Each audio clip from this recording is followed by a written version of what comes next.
Hello children and a very warm welcome to our this session of English class. मी मानसी तुमच्या सर्वांचं आज स्वागत करते.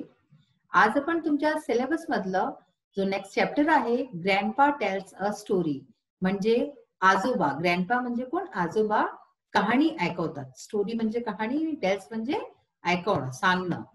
तर आजोबा हे कहाणी सांगतात. येते ही अशी प्रकारची ही हेडिंग आहे या चॅप्टरची. तर चला वाचूया कोणती कहाणी ते ऐकवतात.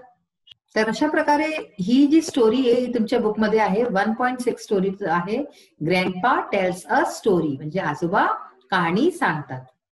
चला वाचू आपण याला. Grandfather was telling a story to Raunak and his friends. म्हणजे आजोबा, ग्रँडफादर म्हणजे आजोबा एक कहाणी ऐकवत होते रौनक आणि त्याच्या मित्रांना. रौनक म्हणजे त्यांचा नातू असेल तर रौनक आणि त्याच्या मित्रांना एक कहाणी ऐकवत होते. Grandpa once upon a time near the water's edge. तर त्यांनी कहाणी ऐकवणं सुरू केलं आजोबांनी की एका वेळी, वन्स अपॉन अ टाइम म्हणजे एकदाची गोष्ट आहे. Near the water's edge, near म्हणजे काय? जवळ. तर पाण्याच्या काठाजवळ. एजचा अर्थ असतो काठ, ठीक आहे ना, कसलाही काठ. तर इथे लिहिलंय वॉटर्स एज म्हणजे पाण्याच्या काठाजवळ, पाण्याच्या शेजारी. म्हणजे तर पाण्याच्या काठाजवळ त्यांनी एवढंच म्हटलं होतं की रौनकनी त्यांना मध्येच टोकलं.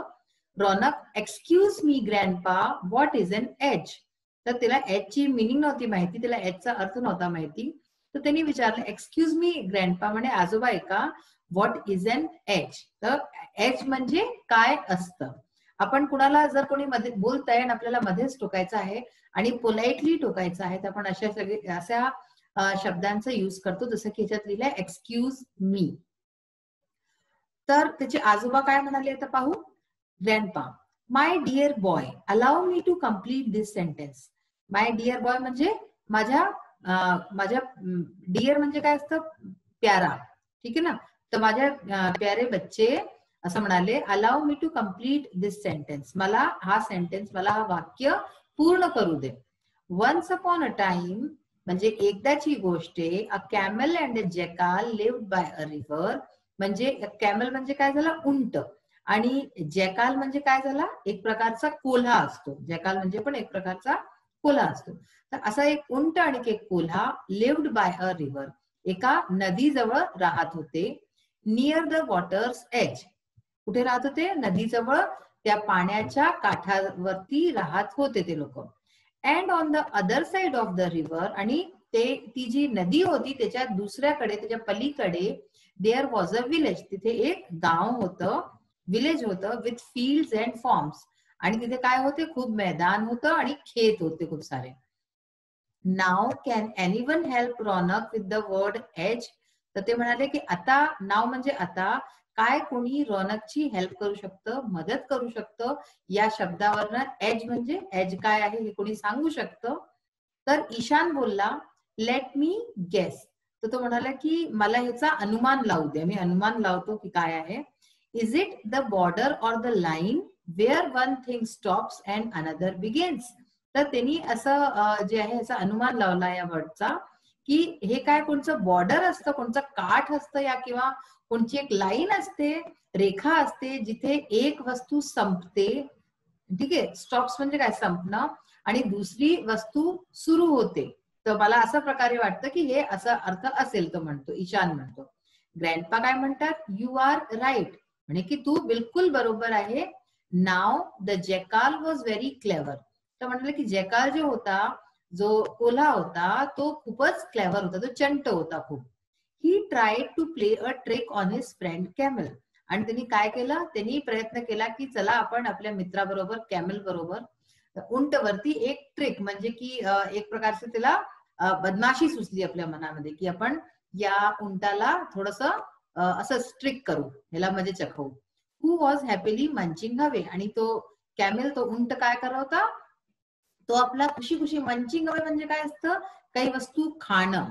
आणि जसं नाही, तुम्ही पाहिलं असेल बहुतसे अॅनिमल्स असतात, जसं की गाय पण असते, तर ती काय करत राहते? तिच्या तोंडात काही असतं तर ती चवत राहते, तिला है ना, गिळत राहते. तर तेच मंचिंग अवे म्हणजे चबावणं, पूर्ण टाइम चवत राहणं. तर तो आपला खुशी खुशी असं काहीतरी आपला त्याच्या तोंडात चाललं होतं, मंच करत होता. राधिका म्हणाली तितक्यात जेव्हा त्यांनी हे म्हटलं की तो जो उंट आहे तो आपला खात होता, गिळत होता काहीतरी, तर राधिकानी मध्येच टोकलं, ग्रँडपा कुड you please repeat the last phrase. तर राधिका काय म्हणाली की काय तुम्ही परतचे जो लास्ट फ्रेज, जो तुम्ही शेवटला वाक्यांश बोलला ते तुम्ही परत रिपीट कराले, परत सांगाले. रिपीट करणं म्हणजे परतचे काही वस्तू करणं. तर आजोबा काय म्हणाले, ग्रँडपा हॅपीली मंचिंग अवे, म्हणजे त्यांनी तेच म्हटलं की खुशी खुशी तो मंचिंग अवे म्हणजे की तो आपलं गिळत होता, आपलं जेवण जे आहे तोंडात चालवत होता. The camel was happily and slowly eating or munching away his food. तर त्यांनी त्याचा अर्थ सांगितला तिला की जो उंट होता तो खुशी खुशी आनंदाने आपलं जो जेवण होतं स्लोली इटिंग म्हणजे खात होता हळूहळू, किंवा मंचिंग अवे हिज फूड. ठीक आहे, की आपलं जेवण हळूहळू खात होता, स्लोली इटिंग किंवा मंचिंग हे दोन्ही एकच अर्थ झाले. तर सगळे मुलं एका बरोबर म्हणतात. चिल्ड्रन म्हणजे काय, जे एकाहून जास्त मुलं असतात त्यांना चिल्ड्रन म्हणतात. सगळे मुलं म्हणतात मिळून ओ. ठीक आहे, मग ग्रँडपा, मग परत आजोबांनी कहाणी स्टार्ट केली. The jackal began to tempt him to go for a sugarcane treat. आता काय केलं त्यांनी, जॅकालनी म्हणजे त्या कोल्ह्यांनी काय केलं, त्यांनी सुरुवात केली त्या उंटाला टेम्प्ट करायची, म्हणजे तिला आकर्षित करायची. टेम्प्ट म्हणजे काय, कोणाला काही आकर्षण देणं. To go for a sugarcane treat. Sugarcane म्हणजे काय असतं, ऊस. ठीक आहे ना, ऊसाचा रस पिता ना तुम्ही, ज्याला की गन्ना पण म्हणतात, तर ऊस. तर त्याला त्यांनी प्रलोभन दिलं, तिला लालच दिलं त्याच्या मनात की चल आपण या तिथे चलू आणि ऊस खाऊ. आणि ट्रीट म्हणजे काय, खूप बढियाचं काही जेवण असतं ना, तर त्याला ट्रीट म्हणतात. विद्या, आता मध्येच विद्या बोलली परत. Pardon grandpa. पार्डन म्हणजे काय, आपण काही क्षमा मागतो ना, माफी मागतो, तर त्याला पार्डन म्हणतात. तर पार्डन ग्रँडपा, ते म्हणतात की माफी आजोबा, I didn't get the last words. तर ती म्हणते की मला शेवटले शब्द समजत नाही आले. कुड यू रिपीट दोस. ती म्हणते काय तुम्ही परतचे सांगाले, परत बोलाले त्यांना. तर आजोबा काय म्हणाले, अ शुगरकेन ट्रीट. तर त्यांनी ते शब्द परत बोलले, अ शुगरकेन ट्रीट. विद्या काय म्हणाली, sorry grandpa, but I did not understand the phrase a sugarcane treat. तर ती म्हणते की सॉरी, सॉरी म्हणते त्यांना आजोबांना, आणि म्हणते की पण मला हा जो शेवटला फ्रेज आहे, हे जे शेवटला वाक्यांश आहे शुगरकेन ट्रीट, हे समजत नाही आलं. अंडरस्टँड म्हणजे काय असतं, काही वस्तू समजणं. आता आजोबा काय म्हणाले, grandpa, a treat is something special that one enjoys. Treat म्हणजे काय असतं, काहीतरी खूप स्पेशल असतं, खूप विशेष असतं, ज्याला की कोणी एन्जॉय करतं, ज्याचा खूप कोणी आनंद घेतं, ते वस्तू ट्रीट असते. ते जेवणही असू शकतं किंवा ते आणि काही पण वस्तू असू शकते.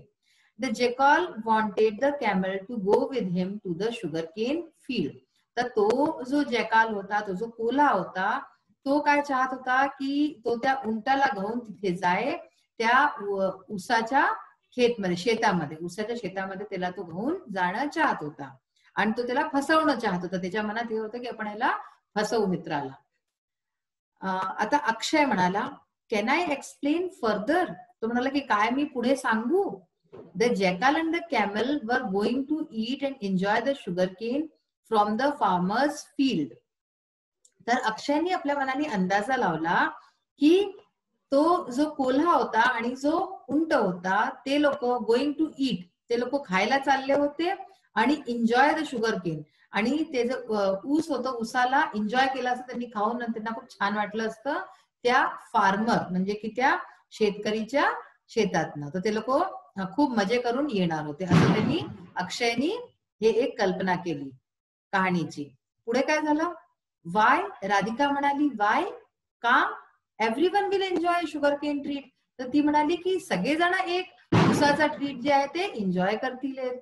तर आजोबा म्हणाले, ग्रँडपा काय म्हणाले, yes you have understood the meaning of treat. तर आजोबा म्हणाले की हो, तुला आता ट्रीटचा अर्थ कळलेला आहे. आता गौरी म्हणाली, प्लीज कंटिन्यू ग्रँडपा, म्हणजे की तुम्ही प्लीज कंटिन्यू करा, तुम्ही बोलत राहा आजोबा. Let's listen to the story. ते म्हणाले की चला आपण सगळे कहाणीकडे लक्ष देऊ. But tell me please. पण ती म्हणाली की प्लीज मला सांगा, कृपया मला सांगा, does it mean that they were going to steal from the farmer. की ह्याचा अर्थ हा असतो काय की ते त्या शेतकऱ्याकडनं चोरी करणार होते. स्टील म्हणजे काय असतं? चोरी. तर श्रेया काय म्हणाली, मे बी होऊ शकतं, but let's listen to the story. पण चला आता आपण ही कहाणी ऐकू. Grandpa, let's please have the questions later. आणि ती म्हणाली की आजोबा तुम्ही ही जी स्टोरी आहे आता ही कंटिन्यू करा आणि आपण प्रश्न उत्तर नंतर करू. तर अशा प्रकारे हा कन्व्हर्सेशन आपण ऐकला, संवाद ऐकला. स्टोरी आपण नेक्स्ट सेशन मध्ये वाचूया. आता आपण याचे एक्सरसाइज बघू थोडेसे. तर बघा, आतापर्यंत आपण जे शब्द वाचले त्यातनं काही डिफिकल्ट वर्ड्स म्हणजे की जे कठीण शब्द आहेत ते आणि त्यांचे अर्थ आपण समजूया. अर्थ आपण इंग्लिशमध्ये आणि मराठीमध्ये सुद्धा दोन्हीमध्ये समजूया की त्याचा अर्थ काय आहे शब्दांचा. पहिला शब्द होता एज. तर ह्याच्यामध्ये डी जे आहे ते सायलेंट असतं, हे नेहमी लक्षात ठेवाल. तर एज, एजचा इंग्लिशमध्ये अर्थ असतो बॉर्डर म्हणजे किनारा आणि मराठीमध्ये आपण त्याला काठ म्हणतो. तसंच दुसरा शब्द होता जेकाल. जेकालला हायना पण म्हणतात. हा पण एक शब्द जेकाल करता युज होतो. आणि मराठीमध्ये आपण एक प्रकारचा कोल्हा. ठीक आहे. मग आपण पाहू गेस. गेस करणं. गेस करणं म्हणजे काय? एस्टिमेट म्हणजे अंदाज लावणं. तर अंदाजा लावणं तिला गेस म्हणतात. जसं की कित्येक वेळा तुम्ही अंदाज लावता ना की काय होणार आहे पुढे. कोणची फिल्म बघत असता तर, कोणची कहाणी वाचत असता तर गेस करता, तर ते अंदाज लावतं की आता असं होईल. मग आहे क्लेवर. क्लेवरचा अर्थ झाला स्मार्ट आणि हुशार. आणि इथे काय होतं याचा अर्थ चंट. हा फार चंट होता जेकाल. आता आहे नेक्स्ट शब्द ट्रिक. ट्रिक म्हणजे काय? स्कीम करणं, कोणची युक्ती करणं. तर त्यांनी एक ट्रिक केली, त्यांनी युक्ती केली त्या उंटावरती. मग आहे फ्रेज. फ्रेजचा अर्थ काय असतो? इंग्लिशमध्ये आपण याला म्हणतो ग्रुप ऑफ वर्ड्स. एका शब्दाला, एक वर्डला, वन वर्डला आपण फ्रेज नाही म्हणू. फ्रेज मध्ये दोन किंवा दोनपेक्षा जास्त शब्द असतात, त्याला फ्रेज म्हणतात. तर आपण मराठीत त्याला वाक्यांश असं म्हणू.